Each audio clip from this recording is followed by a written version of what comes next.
discussed it other than I tell him what's in the news about it. And what's his reaction? What does he say? Go tell him that I need a pardon. Go tell him I deserve a pardon. That's what he said.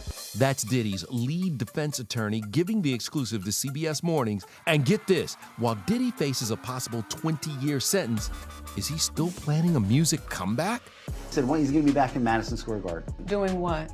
I guess being on stage, you know? I mean, and I said, I'll be there. The courtroom was thick with tension. Not the kind of tension you hear about in tabloids or see in TV dramas. This was the real thing. The kind of energy you can feel pressing against your skin, heavy and unshakable. The audience sat silent, breaths held, eyes locked forward, waiting for the moment that would decide everything. Reporters, sketch artists. Whole criminal trial, 7 weeks of testimony and a verdict that ended in Sean Diddy Combs' conviction on 2 federal sex crimes charges. Could he be pardoned by the President of the United States? You know, that is a question that came up a lot when we were doing the live streams of the Diddy trial every day on YouTube. I never really considered it as a real possibility, but I'll tell you what, now, based on current reporting, we may have to take this seriously. Oh, and in terms of relief for Diddy, we also have to get into his defense team's new memo that they filed arguing that his conviction should be thrown out, or at the very least, he should get a new trial. We're going to talk about that too. And by the way, let me tell you, we have an amazing guest who I'm going to be bringing on in a little bit, somebody who actually helped secure federal pardons for his clients, including from President Trump, and is an expert in criminal law, has been following this case from the very beginning. I'm going to bring him on in a little bit. But why do I say that we have to take pardons seriously now? Why? Well, TMZ has reported that President Donald Trump's administration has been talking to Diddy's legal team about a potential pardon, a forgiveness for a federal crime. It's enshrined in the Constitution. Article 2, Section 2, Clause 1, the president shall have power to grant reprieves and pardons for offenses against the United States, except in cases of impeachment. And according to TMZ, his decision to pardon Diddy may be determined based on if Judge Arun Subramanian grants Diddy bail, which, by the way, we dedicated a whole sidebar to the other day. His team just filed a brand new letter with the court asking for him to be released. I broke it down, discussed all those arguments. But TMZ also has reported that the pardon decision could also come down to how Diddy is ultimately sentenced on October 3rd. And remember, he was acquitted of racketeering and sex trafficking, but he was found guilty of the 2 counts of transportation to engage in prostitution, the Mann Act violations, namely transporting his exes, Jane and Cassie Ventura Fine, and men across state lines for the purposes of sex work. Each charge carries up to 10 years in prison, although I'll tell you in a prior filing, the government was looking at roughly 4 to 5 year prison sentence. Mind you, this is before a pre-sentencing report has been prepared for the court, which does a full background check and analysis of Diddy's life and crimes. Now, the defense would definitely love time served and he gets out, or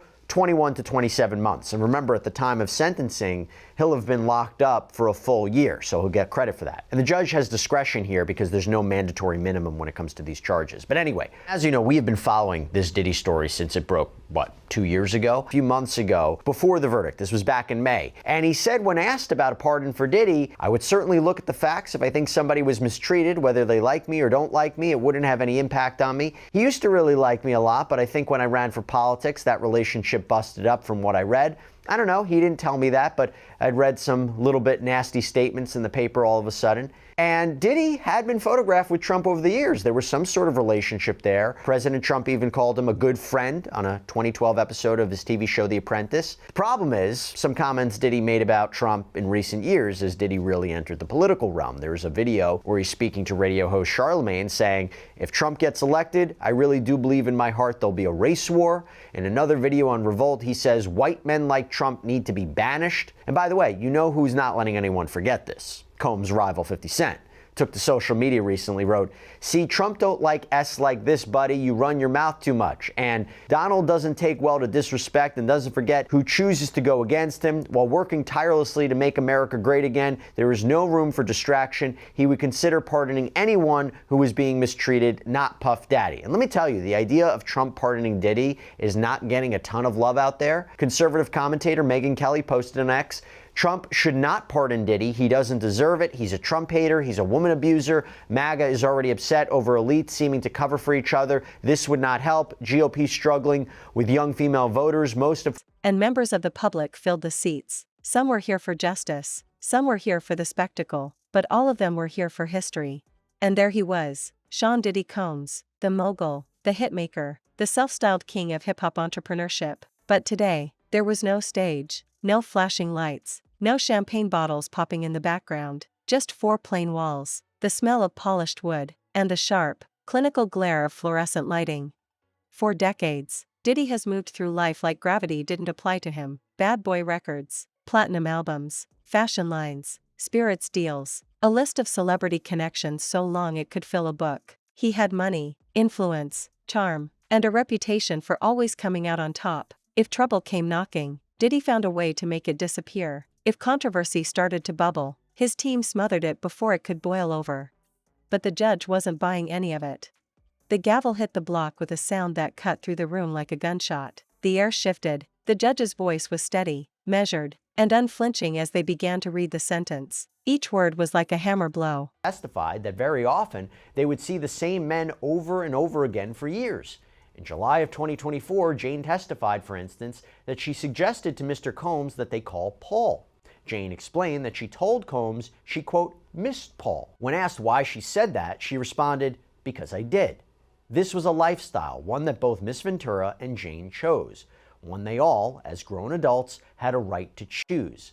Like many aspects of sex and intimacy, it was not without its complications, its bouts of jealousy, and at times, its frustrations.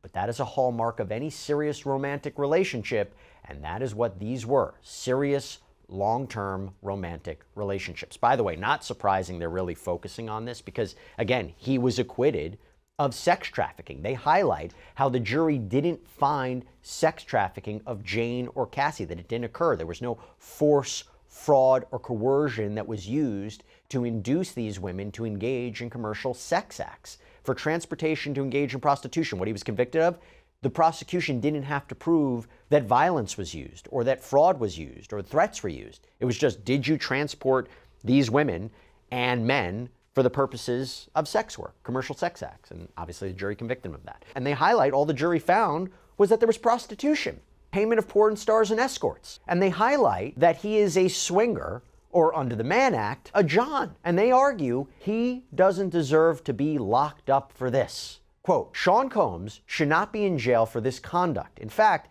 he may be the only person currently in a United States jail for being any sort of John, and certainly the only person in jail for hiring adult male escorts for him and his girlfriend when he did not even have sex with the escort himself. Over the last 75 years, the White Slave Traffic Act has been limited to defendants who cause interstate travel for financial gain through the business of prostitution.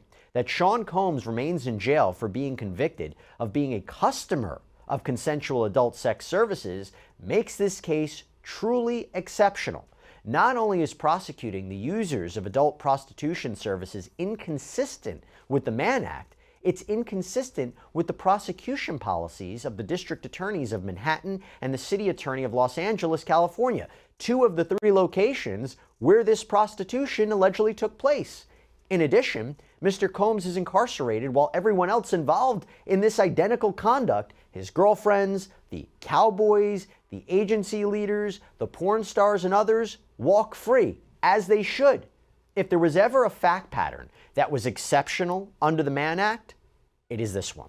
And then they move on to another argument, that the Department of Justice, the DOJ, has usually only charged Mann Act violations when there's financial gain. And they even cite a number of cases in the Southern District of New York, where Combs was prosecuted, that apparently involved defendants that's no softening, no hesitation. This was not the language of compromise or the rhythm of negotiation. This was the sound of finality. Years, not months, not a slap on the wrist, not community service with a photo op afterward, a prison term, long enough to dismantle a career, long enough to sever ties with business partners, long enough to strip the name Diddy of the power it once carried. And in that moment, for perhaps the first time in his life, Diddy looked small. His usual expression, half smirk, half calculated cool, was gone. His lips pressed tight. His eyes locked on the judge as if sheer willpower could change the outcome. But no matter how much influence he once had, this was a game he could no longer control. The people who had followed this case from day one knew what they were seeing. This was the moment when a man who had built his empire on control lost it completely.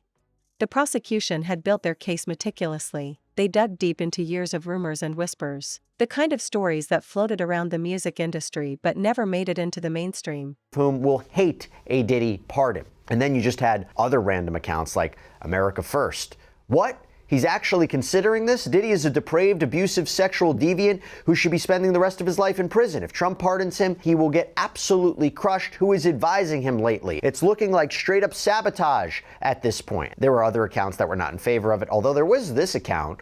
Milo posted on X, Trump has no choice but to pardon Diddy after the government, led by James Comey's daughter Maureen, simply lost interest in Diddy's guilt the moment they secured his tapes incriminating powerful Democrats. The prosecution was a shambles. The trial was a farce. Now, I want to talk about if this is really going to happen, how it would happen. Also, if it really depends on bail and sentencing, then what are we talking about? And I have somebody who not only has been following the Diddy case from the very beginning, not only is a renowned criminal defense attorney, but actually has obtained federal pardons from the president, including from Donald Trump. By the way, for his clients Kodak Black and Lil Wayne, those were maybe the most notable. I'm joined by Bradford Cohen. Bradford, thank you so much for coming here on Sidebar. Appreciate it. Thanks for having me, Jess. Now, before I even get into the pardon, okay, there was a bit of breaking news before we were going to come on. This is what I want to get your opinion on first. So Combs' defense team filed a memo in support of a motion for judgment of acquittal, or in the alternative, a motion for a new trial. And basically, I know you read through it, but basically the evidence, they would say, is insufficient to sustain that conviction. Their main arguments is really echoing what we've talked about a little bit when it came to the bail analysis, but that his prosecution, his conviction on these Mann Act prostitution charges is so unique. He wasn't profiting off of this business. All consenting adults were involved. The jury didn't find that there was any sex trafficking. They argued this isn't even prostitution per se, it's voyeurism, that the intent wasn't for people to travel for sex for money, but he paid them for their time. Everybody was having a good time. He makes a First Amendment argument that the freak-offs and the hotel nights were performances that were typically videotaped so they could watch them later on. It's just amateur pornography.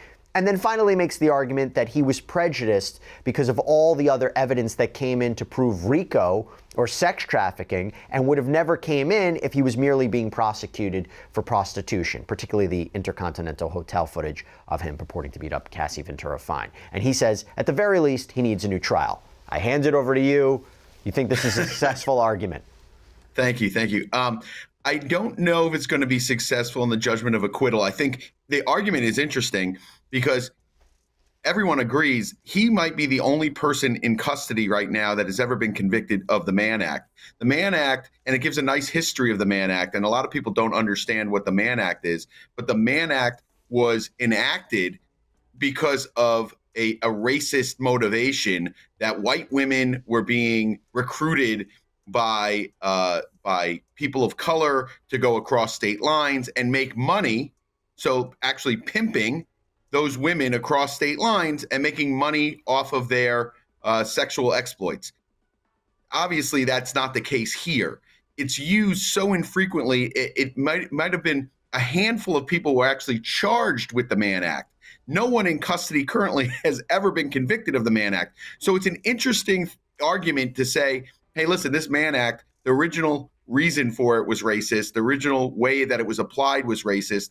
The way it's applied here is incorrect because he wasn't. They brought forward witnesses who had been silenced for too long, presenting not just words, but records, photos, and patterns of behavior that painted a chilling portrait. They showed how Diddy's fame didn't just open doors, it gave him immunity. For years, he had been shielded by the machinery of celebrity culture, friends in high places, PR teams who could spin a hurricane into a light breeze, lawyers who could stall, delay, and bury cases until the public forgot. But the problem with living above the law is that when you fall, the drop is much further, and much harder. The defense did what they could. They tried to humanize him. They spoke of his contributions to music, his philanthropy, the people whose lives he had touched in positive ways. They pointed to the empire he built from nothing, to the jobs he created, to the legacy that had inspired millions. But all of that crumbled under the weight of the evidence. The judge wasn't here to talk about platinum records or Forbes lists. They were here to deliver justice. And when the sentence came, the room seemed to inhale all at once. You could hear the shuffling of papers, the scribbling of pens, You could see people glancing at one another, silently asking, did that just happen? He was not making any money from quote unquote pimping or getting these women across, or men getting them across state lines. None of that was being done. This was all being done for entertainment purposes. So it's an interesting argument. I don't think this judge buys it. It might be interesting on an appeal, but I don't think the judge is going to give him a judgment of acquittal on those 2 counts based on the argument. Now, the more interesting argument to me, and it's their last argument for new trial, is that, listen, if you were just going to charge him with these 2 counts, which I originally said when I looked at all the evidence, and don't forget, I was getting calls during this trial from individuals that were telling me, hey, I have information that exonerates what they're saying against Sean Combs, essentially saying that Cassie and others were participating more than just having sex in a room. They were participating more than that. They were paying people. They were hiring people. They were sending me pictures even when Diddy wasn't around. They were asking me to come over even when Diddy wasn't around. These were what these witnesses were telling me, which is really Brady evidence. And I don't know if that was ever turned over. But the more interesting argument is that all these counts were charged. The only thing he was convicted of were the Mann Acts. And he probably wouldn't have been convicted of these Mann Acts but for all this other stuff that came in to try and prove these counts that they could not prove and did not have a basis for bringing. Let me just challenge you on that, because this is a jury who didn't find that there was sex trafficking. And I can't confirm that they found him guilty of the Mann Act because of the hotel video or anything else. I mean, it seems to me that they might have convicted him on that based on the travel records, the payment receipts, all about that. Not even necessarily allegations of violence. I mean, do you think that it was because of, let's say, the Intercontinental Hotel video that he was convicted of transportation to engage in prostitution? It always felt to me that they proved that charge based purely on, the documents. Well, I always feel like during a trial, whenever you get a guilty verdict on one of the counts or 2 of the counts out of 6 or 7, you think to yourself, is it because of these other things that they brought up? How bad he is, he's not a good guy, the video came out. Sometimes juries will split the baby, meaning, there's people that want to convict, there's people that don't want to convict, and they're like, okay, let's convict him on these acts. We can all agree we can convict him on these acts. He's not a good guy. He transported these women, these men across state lines. Let's convict him on this. There's always going to be a question of that. The only way to not have a question of that, obviously, is when the jury comes out, someone gives an interview and says, hey, this is why we did it, is because, this tape was so bad and these other incidents were so bad that we were like, we can't just let him walk with nothing. So we convicted him on the Mann Acts. Now, we don't have a juror saying that. Do I think eventually jurors are going to start coming out? Yeah, I think so. I think some of these jurors are going to come out. They're going to want to do some interviews, not before sentencing. And I think after sentencing, I think some of them will come out and we'll discuss it, because I think that was the feeling I was getting from this jury and the reactions they had to Comey's closing, and even the reaction just in general to the 5 or the 6 U.S. attorney team. I think their reactions in general were very noticeable, and I think that this is a jury that wants to talk to people once I think he gets. Diddy didn't move, didn't flinch. Maybe he was in shock. Maybe he was trying to process the fact that this time, there would be no fixers to make it all go away. No well-placed phone calls to get the charges dropped. No last-minute settlements to avoid a headline. This was different. This was final. Outside the courthouse, the news spread like wildfire. Social media exploded. Clips of the sentencing were posted within minutes. Memes appeared almost instantly, but for every joke, there was someone else saying, finally, 4 years. People had been calling for accountability, and now, it seemed, they had it. The reality, though, is that this isn't just a personal loss for Diddy, it's the dismantling of an entire empire. Bad Boy Records, once a symbol of dominance in hip-hop, now carries the shadow of scandal. The business deals that once lined his pockets are now liabilities. Partners are pulling out. Contracts are being reviewed. Investors are distancing themselves. Even more than the prison sentence, it's the collapse of relevance that might hit Diddy hardest. He's a man who's thrived on being in the center of the action. Every major event, every award show, every high-profile party, he was there. Now, the invitations will stop coming. The phone calls will slow. This was the strength of the defense. There was such effective cross-examination of these key witnesses that we all kind of wondered, was the defense going to call any witnesses? And you really did. And what was that decision? Because I understand there were witnesses who were planning to be called. There was an idea to put forward a defense case. There was a choice to not to do that. Can you talk to us a little bit more about what that strategy was about? Sure. I mean, you always have to be ready to put on a case.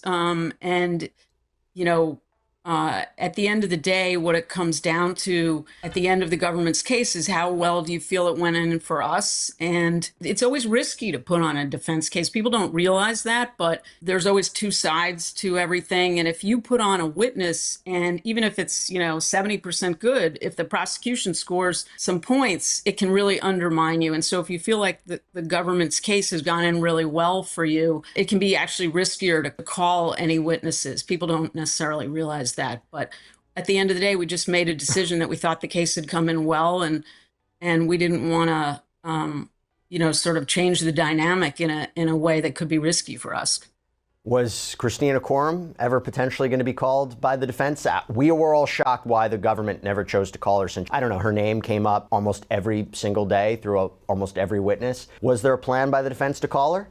Yeah, I mean, I'm not going to get into specific plans or non-plans, but it was more of an overall decision just not to put anyone on and just to use a few pieces of evidence that hadn't come in. What do you think about the prosecution's choice not to call her? Because I will tell you, we did lunchtime shows, live shows with our audience. I would say 80% of the questions that we got during 7 weeks of testimony was, why is she not being called and will she be called? Were you surprised the prosecution chose not to call who was supposed to be the main alleged co-conspirator? I mean, I don't think so. I think that she would have been a double-edged sword for them, and they probably didn't want to take the risk. As you saw during the trial, even a number of the witnesses that they had always planned to call that they did put in kind of blew up in their faces or had positive things to say about Sean that maybe they weren't anticipating. And so it would have been pretty risky for them to put Christina Courtroom on the stand, I think. There was so much being said about your client in that trial, obviously in the media, facing a number of different lawsuits. We also wondered whether or not he, and it's his decision alone, whether he wanted to take the stand and give his story, tell his story, give his version of events. Obviously, there are a ton of risks that come with putting a defendant on the stand, but it would be his choice. Was there a conversation about that? Well, I mean, I can't get into, attorney-client privilege Sure, conversations. Obviously he thought about it, decided not to. And, as I indicated earlier, we thought the case had gone in really well for us. And so we liked where we were. So that was basically the decision. Now, the big news, a lot of big news came out after the trial, was the firing of Maureen Comey, the lead prosecutor in this case. Now, there's obviously a political angle to it. There are comments that she has made. But I have to ask, you going head to head against her for so many weeks, months and before that, the firing of her, what did you make of that? The same media that once praised him will turn their attention elsewhere. And let's not forget, prison changes everything. This isn't house arrest in a mansion. This isn't a luxury retreat. This is the reality of being told when to wake up, when to eat, when to move. It's a world where none of his connections, his money, or his past achievements matter. It's a world he has no control over. You can't help but wonder what's going through his head. Is he replaying the decisions that led him here? Is he thinking about the people who stood by him and the ones who didn't? Is he already plotting a comeback, convinced that one day he'll reclaim the throne? Or is he realizing, for the first time, that the throne is gone forever? The judge's message was clear: no one is above the law, not even Diddy. And while appeals are almost certain, the damage is done. His brand, his influence, his place in pop culture, they'll never be what they were.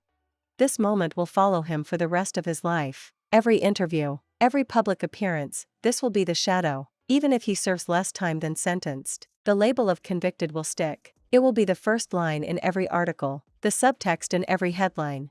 And maybe that's why he stood frozen, because somewhere deep down, he knew this wasn't just about prison time. It was about legacy, and that legacy has just been rewritten. The man who once seemed untouchable has been touched. The empire that once seemed indestructible has cracked. And no matter how much money or influence you have, once the cracks start, they spread. This isn't just the fall of Sean Combs, it's the death of the myth of invincibility in the music industry. The message is loud and clear: the game has changed. And for the first time in a long time, the consequences are real. The doors will close behind him soon, the cameras will fade, and Sean Combs will have to face a reality he spent his entire life avoiding. The real question now isn't whether he'll survive prison, it's whether he'll survive obscurity. Because in the world he built for himself, being forgotten might be the harshest sentence of all.